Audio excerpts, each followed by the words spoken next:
The women go inside the tomb. They discover that Jesus' body is not there. Well, where is his body? And who could have taken his body? And why would anybody steal Jesus' body in the first place? Next, suddenly two men appear. Without walking into the tomb, how did they get inside that tomb? The two men wore clothes that gleamed like lightning. That's the expression used in the text that I read for you. In the Bible, that's just code for these are angels. Well, why are angels in the tomb where Jesus' body once laid but is now missing? Can you see with each step along the way, there's no answers given.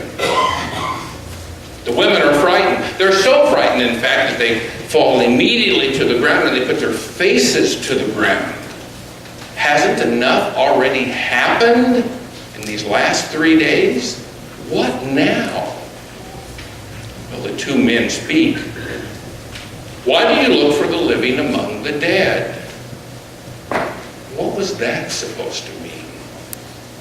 Are we now insulting the missing body of Jesus that was, without question, completely lacking life itself Friday afternoon when his body was placed into this tomb?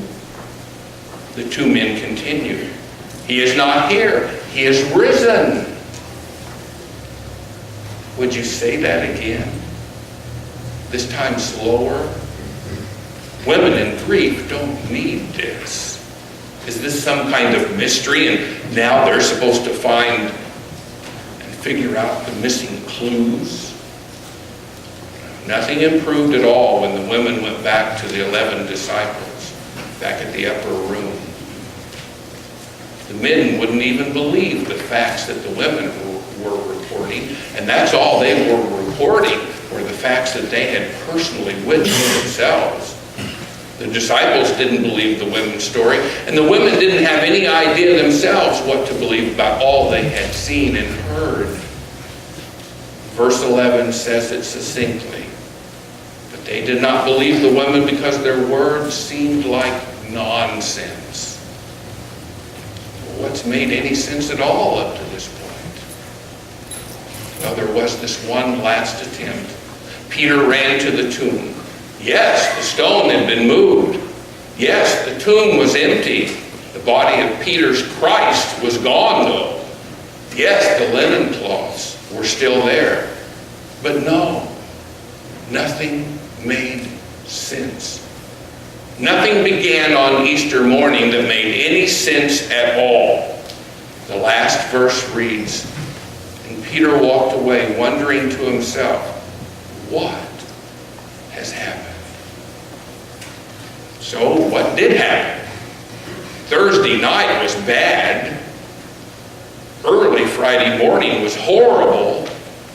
And Friday afternoon was the cruelest time of all. Life had come to an end. There's no questioning that. But now it's early Sunday morning, and no one's answering anything. Nothing at all was making sense. There would only be one thing that could make sense. There was only one thing that would make all of these questions that we are raising, and that the disciples and the women were raising amongst themselves as well. And that one thing did happen. It happened a little later in the day. The disciples and the women were still locked in the upper room. The day had not been good for them. And now Jesus' body was missing.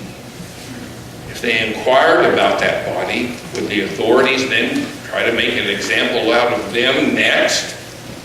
And then, well, then Jesus showed up in the room, fully resurrected. His body is completely alive, and it is the very same body that had been crucified on the cross. And he said to all of them, why are you troubled? Why are you troubled? Look at my hands, look at my feet. Here, touch me and see. He was alive. And he didn't answer who or what or when or where or how.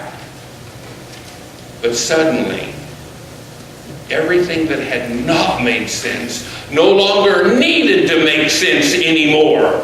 All that was now important was Jesus is alive. That's all that was important. How did that happen? When did that happen? What caused that to happen?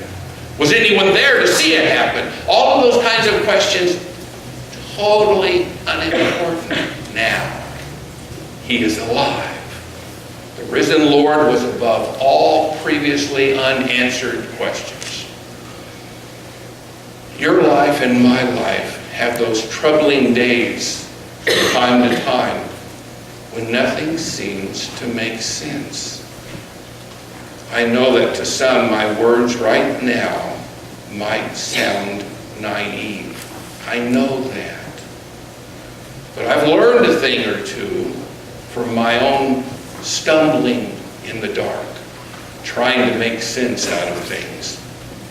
When nothing makes sense, when things aren't working out for you, close your eyes and picture Jesus standing right in front of where you are. And then listen to his words. Why are you troubled? Look at my hands and my feet. Here, touch me and see. And who knows? Maybe you'll even say at that moment, Jesus is alive. And maybe you'll go on and say, Jesus is alive for me. And if you really say that, and if you really believe that fully in your heart, well, somehow all of those things that haven't been making sense in your life no longer even need to make sense in your life. After all, you've got the risen Lord right there by your side. And that's what you need. Amen. Thank you for joining us on our pre-recorded Sunday morning service. If you would like a copy, you can contact the office at 660-359-6762 or email us at wesleyum@sbcglobal.net. Feel free to visit us in person or online at wesleyunitedmethodist.us, where you will always find open hearts, open minds, and open doors. May the blessings of Jesus Christ be upon you in every aspect of your life.